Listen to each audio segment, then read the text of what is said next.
So, all right, let's bring in our friend Seabell. Christopher Bell joins us now after he picking up night number 1 of the Turnpike Challenge at Creek County. Hey, Chris, how you doing, bud? Doing fine. How are you? I'm doing all right, man. Hey, first of all, man, you're always gracious with your time. I want to say thank you for doing that, but we really appreciate it. Getting up early after a late night means a lot. Yeah, no worries. Hey, so let's talk about Thursday night, and got a little interesting there for a moment down there in turn 1, but other than that, it was pretty much free sailing, wasn't it? Yeah, it was nice. The track surface ended up being really, really tricky there at Creek County. Got really slick up to a huge, really tall cushion. So just had to really be patient with it and not get too tight there getting into turn 1 and turn 3. But made it a lot of fun, that's for sure. Yeah. I go back to my memory when you were with the ASCS National Tour one night, and there was one of the drivers that got up on the house mic, and he wasn't too happy about the track conditions, said that the fans should ask for their money back because nobody's going to pass anybody. And if I remember right, that night you lapped all the way up to 3rd place. So I think that place has been pretty good to you, hasn't it?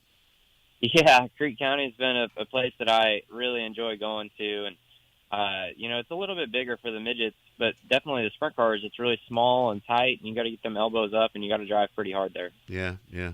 So talk about last night. You run second. I didn't get a chance to watch the race, Christopher. Give us a rundown on what transpired last night.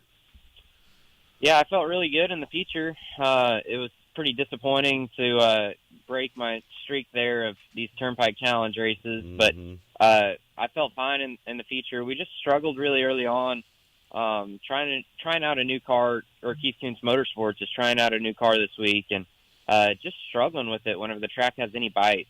And then as soon as it starts to go slick, we get going pretty good, but just wasn't very good in the heat race or the qualifier, and wasn't able to score enough points to start further up in the feature, and it kind of buried us, and so I had to work my way from the back there and just ran out of laps.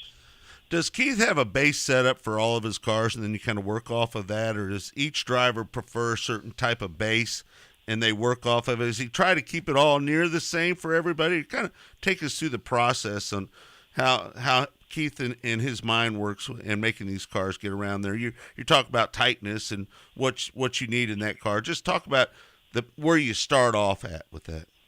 Yeah, so disregarding my car this week because it's kind of a prototype deal. Oh, okay. He's got pretty much a baseline setup that he'll run for everybody, and then from there, he'll watch the different driving styles of different guys, and I weigh a little bit more than say Logan Seavey, so he knows that if the track's a little bit tighter, then I'm going to need a little bit more right side support than Logan just because of my body weight.